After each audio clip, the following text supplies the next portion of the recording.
What's up, everyone? Welcome back to the shop. Today we're going to talk about fishing on the dog days of summer.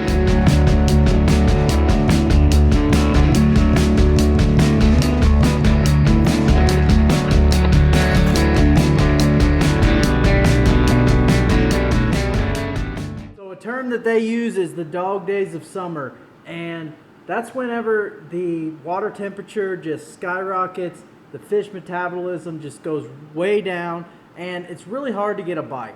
That's like, I'm talking like water is 85 to 90 degree water or even higher.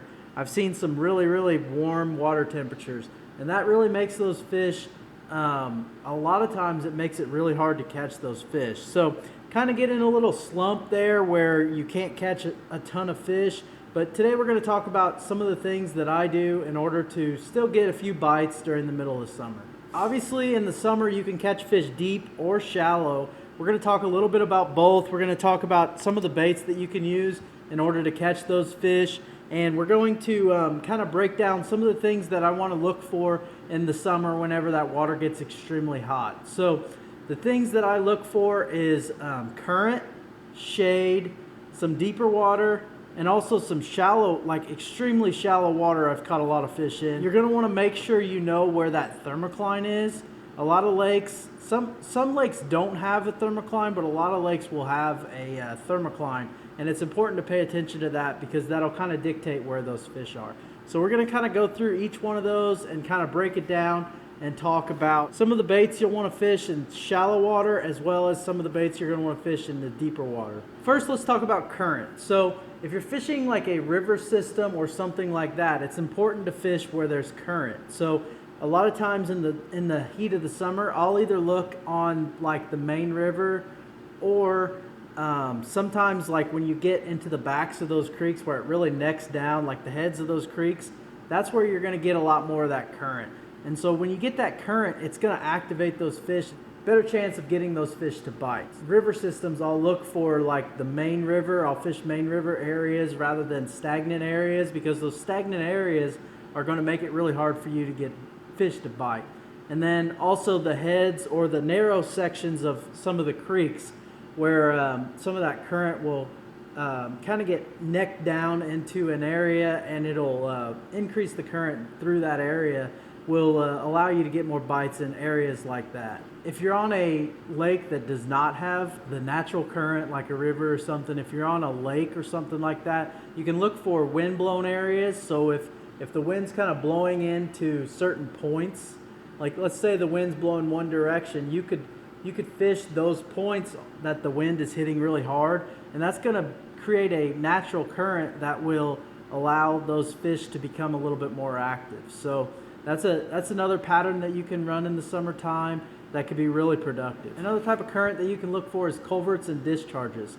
So a lot of times there'll be like pipes at the backs of some of these creeks, or there'll be pipes in these lakes that will have a little bit of water running in them, especially if you get a heavy rain a day or two before.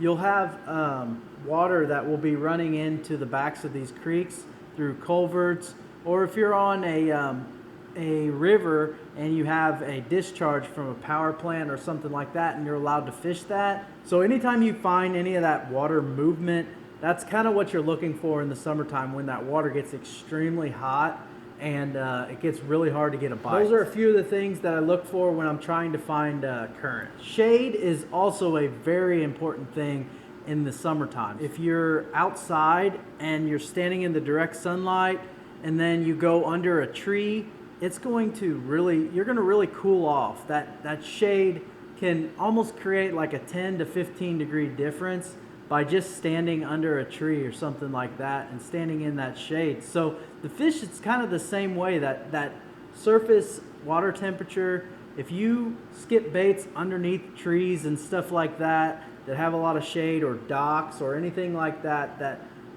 create a lot of shade, it's going to be a little cooler in that shade, and those fish will be a lot more active, and you'll probably get more bites doing that than if you were fishing in the direct sunlight. You're kind of trying to find the fish that are more active and that shade, and like I talked about earlier, the current is going to create that situation. Another thing I like to do with shade, and it kind of gets overlooked, is if you're fishing stumps or laydowns or something, and it depends on the time of day, but I like to fish the shady side of those stumps and those laydowns. So if you got a really, really sunny day, and let's say the sun is in this direction, well, this side of this laydown is going to have a little bit of shade. So if you flip that side of the laydown, that's usually where a lot of those fish will be, or stump or whatever. That shade will position those fish where you need them to be, and I like to flip the shady side of all that structure.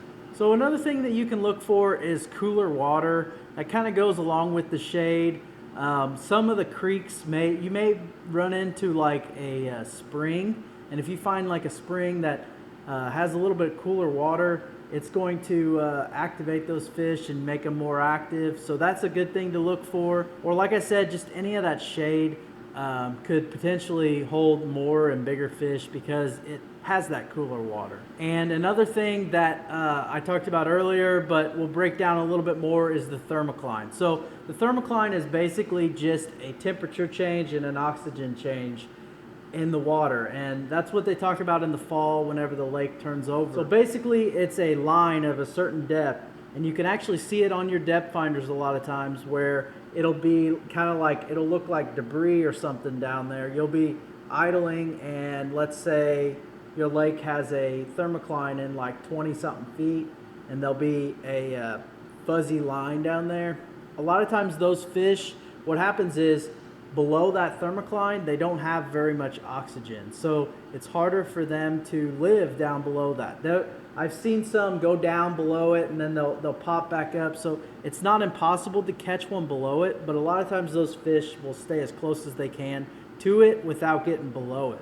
And the reason for that is the water temperature is the coolest down there, but they'll also have the amount of oxygen that they need to thrive and to live. So a lot of times, let's say the thermocline's at 22 feet, those fish are going to probably be 20 to 22 feet, and they're going to kind of just stay there as low as they can.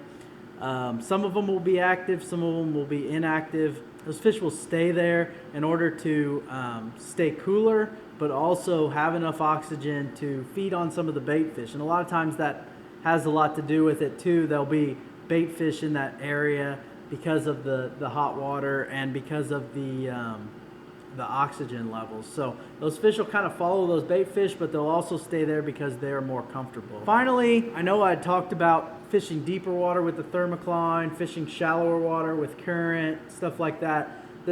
Don't be afraid to fish shallow water in the middle of the summer when it's 90 degrees. I've caught some really big fish in 1 foot of water whenever the water was 87 to 90 degrees. Is kind of unreal. The fish just get extremely shallow, and you can catch them a multitude of different ways, but don't be afraid to fish shallow. So I'm going to kind of talk about a few baits that I throw in the summertime, and some of the baits that I like to fish shallow, and some of the baits that I like to fish deep. A lot of times in the summertime, a big bait can get a lot of bites, and the reason for that is the fish don't want to like exert a lot of energy. It's kind of the same way in the wintertime, but the fish don't really want to exert a lot of energy to get a big meal. So if a big 10-inch worm comes by on a ledge or something like that, and those fish see it, they're going to go after it and they're going to eat that thing.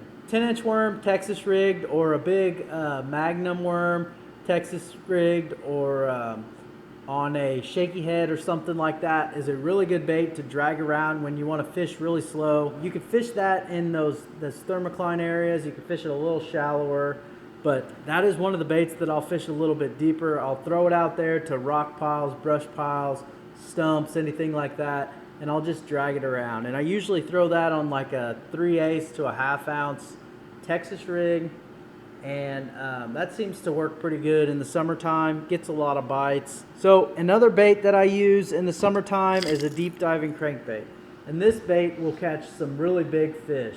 It basically will cause a reaction strike. So you're going to want a bait that will dive a little bit deeper than what those fish are actually in. So let's say the fish are on a ledge or on a point or a drop in like 16 to 18 feet. If I get a crankbait that dives down to like 20 feet and it's really grinding into the bottom and every once in a while it like hunts off to the right or the left, that's kind of what I'm looking for, is a bait that is very erratic and it's going to cause a reaction strike for those fish. But a deep diving crankbait like this Strike King 6XD will get a lot of big bites, and it's a really fun way to catch fish. Another thing in the summer is that a lot of times in the mornings, what I like to do is I like to throw topwater, and that's a great way to capitalize on a few fish first thing in the morning. Those fish will be a little bit shallower. They'll be feeding up on bait fish before they get out into some of those deeper spots, and topwater first thing in the morning on those summer mornings is a fantastic way to catch them. So this is a Evergreen Shower Blow 125. It's basically just a pencil popper, but you could throw a spook, you could throw a whopper plopper, or anything like that on around some of those points, but maybe a little bit shallower, where those fish might move up overnight and then kind of move back to some of their summertime spots in the later in the day. So let's kind of break down some of the shallower baits that I throw. Some of the shallower baits, sticking with the topwater trend, is this buzz bait. So a lot of times when you're throwing around really shallow stumps, laydowns, or shallow vegetation or something like that, this buzz bait is a great way to cover some water, and it works really good in the summertime. A lot of guys will throw it in the early morning, but it's also a bait like middle of the day. I feel like from, I don't know, like 11 to like 1 o'clock, you don't catch many fish, but when you get one to hit this thing, it's probably going to be your kicker for the day. It's probably going to be your biggest fish, and it's going to be a good one. So that buzz bait is a really good bait to throw around in the mornings especially, but a lot of times you could throw that thing all day and catch some really nice ones. And then the other two baits that I like to throw shallow in the summertime would be something to flip. So any kind of Texas rig, I like to throw a tube a lot. I'll throw a green pumpkin tube with a chartreuse dip tail. I'll Texas rig that with a 5/16 ounce weight, and I throw that with a 3/0 Trocar tube hook. And that's a really good bait to flip anywhere in the country, but it works really good in Indiana for sure. And then a jig. So green pumpkin or a black and blue jig with a Strike King Rage Crawl trailer on the back. I cut like a 1/2 inch to 1 inch off of that thing, and it pairs up really good with this D&L tackle 3/8 ounce jig. So I throw 3/8 ounce most of the time, but if you need to, you can move up to a 1/2 ounce, or you can go down to a 1/4 ounce, or whatever you need to do to get that right fall rate, to get those fish to react to your bait when you flip that in there. But I like to flip really heavy cover in the summertime in some of the shallow stuffs. Like I said, I've caught some fish in 90-degree water that were in a foot of water or 2 foot of water, and basically they just set up on those laydowns, and I really don't know why they get so shallow, because if it was me, I would want to be a little deeper where it wasn't so hot.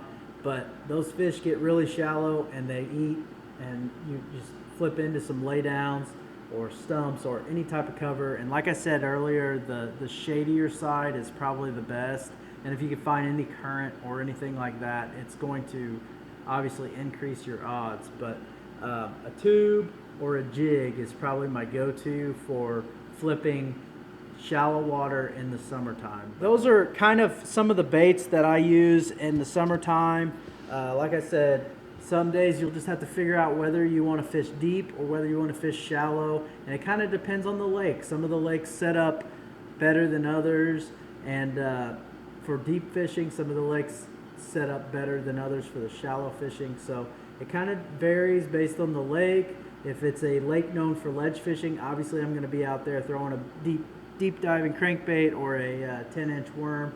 If it's a shallow fishery, then I'm going to be fishing a buzzbait or flipping something, or even throwing a small little spinnerbait around some of that stuff to try and get some of those fish that are up on the bank and in some of that shallow wood to react. So there's multiple different ways, there's different tactics and different ways to look at everything, and it's really a tough time to catch fish, but it's not impossible. So the dog days of summer aren't really a thing to really dread. There's ways to catch fish. You just gotta stay positive, stay confident that you're going to get bit, and just kind of go fishing and see how the fish react that day and go from there. So hopefully you liked the video. Be sure to like and subscribe, and we'll see you guys next time.